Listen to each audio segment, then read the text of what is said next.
오늘 말씀은 창세기 26장 1절에서 11절까지의 말씀입니다.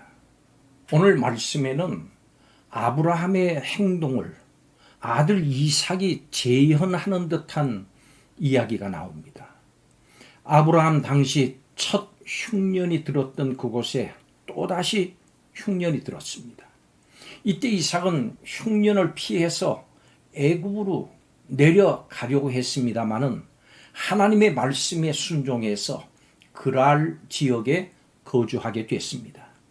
그런데 거기서 이삭은 아내 리브가 때문에 자신이 죽임을 당할지도 모른다고 하는 두려움으로 인해서 아버지 아브라함이 했던 것처럼 거짓말을 합니다.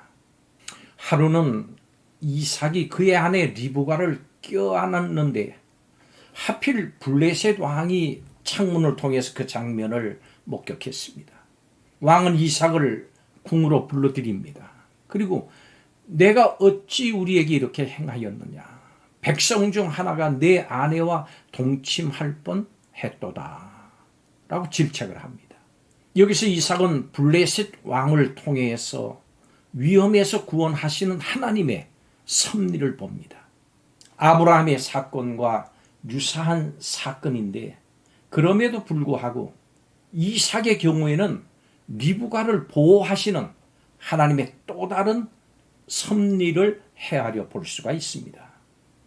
성도 여러분, 싸우지 않고 얻어낸 평화는 없다라는 말이 있습니다.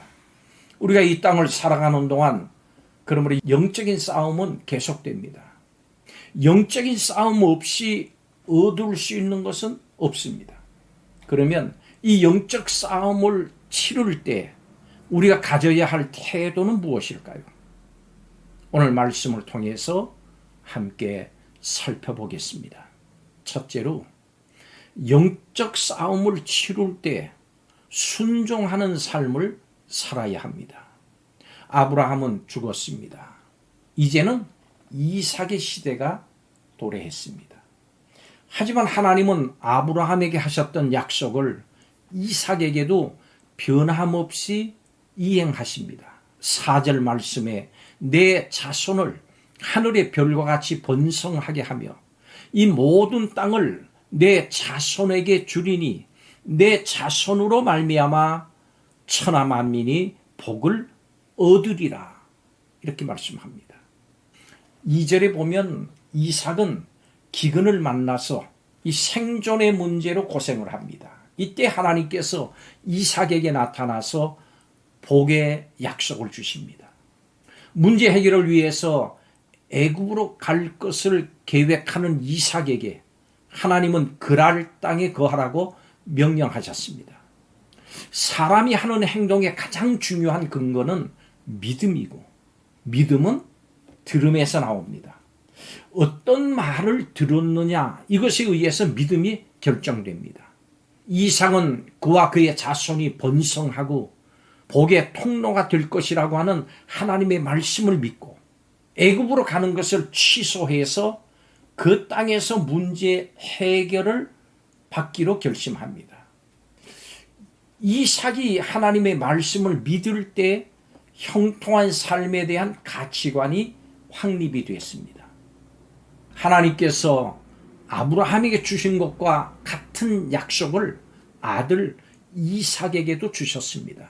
땅과 자손 그리고 하나님의 나라를 약속하신 겁니다. 하나님이 주시는 복은 아브라함의 순종으로 확정지어졌습니다. 하나님은 이삭에게도 같은 순종을 요구하십니다. 여러분은 믿음을 무엇이라고 생각합니까?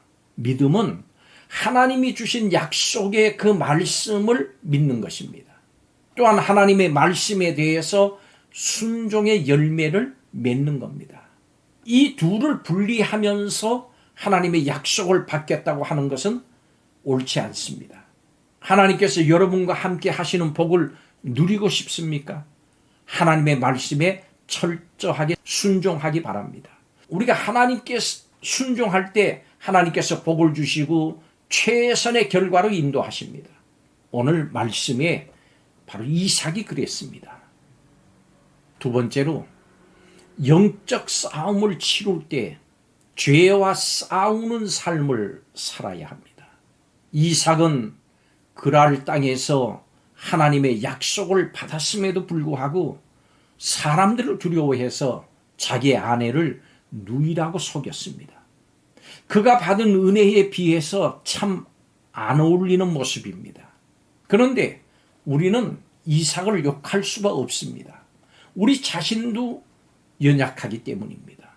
루터는 신자를 의인이자 곧 죄인이라고 했습니다. 이미 구원받았음에도 불구하고 신자에게는 여전히 죄성이 있기 때문입니다.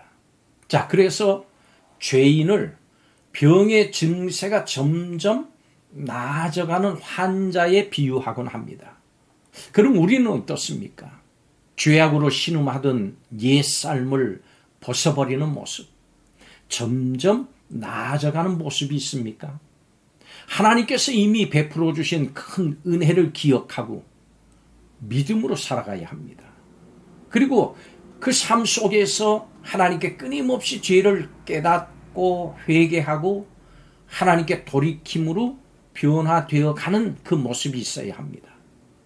그래야 영적인 싸움에서 이길 수 있습니다. 마지막 세 번째로 영적 싸움을 치룰 때 담대하게 살아가야 합니다. 하나님께서는 이삭을 보호하시기 위해서 블레셋 왕 아비멜렉을 들어서 사용하셨습니다.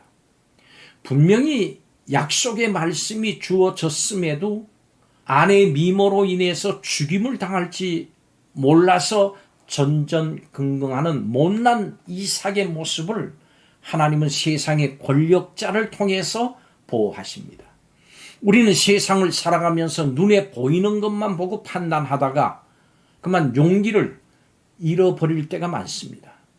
그러나 하나님은 모든 역사를 하나님의 뜻대로 이끄시고 모든 권세자를 사용해서 하나님의 뜻을 이행하시고 권세와 위엄을 드러내십니다.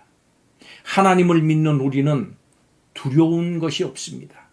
혹시 거룩하게 살려다가 세상의 저항에 부딪혀서 움츠러들지 않았습니까? 그때 배후에 계신 하나님을 기억하십시오. 말씀을 마치겠습니다. 성도는 약속을 이미 누리는 사람답게 믿고 순종하는 삶을 살아야 합니다. 성도는 하나님의 은혜로 인해서 자신의 죄를 늘 깨닫고 또 돌이킬 수 있어야 됩니다. 성도는 하나님이 세상을 통치하심을 믿고 담대하게 살아가야 됩니다. 하나님은 아브라함에게 하신 것처럼 이삭에게도 동일한 약속을 주셨습니다. 그리고 이삭의 연약함에도 불구하고 신실하게 약속을 이루어 가시는 것입니다. 순종, 거룩함, 담대함은 성도 앞에 놓인 영적인 싸움에 꼭 필요한 태도입니다. 그러나 잊지 마십시오. 하나님께서 은혜로운 말씀을 주셨고 거룩함으로 이끄시고 배후에서 일하십니다. 오늘도 이 믿음으로 하루 삶을 사시기를 바랍니다. 기도하겠습니다. 하나님, 아브라함과 이삭의 전 인생을 인도하시고 붙드신 하나님의 그 은혜와 사랑에 감사를 드립니다. 하나님을 경외함으로 인생의 걸음을 하나님께 맡기고 사람과 상황을 두려워해서 실족하지 않고 오직 하나님만 바라보면서 진실한 믿음의 삶을 묵묵히 살아가게 하여 주시옵소서. 예수님의 이름으로 축복하고 기도하옵나이다. 아멘.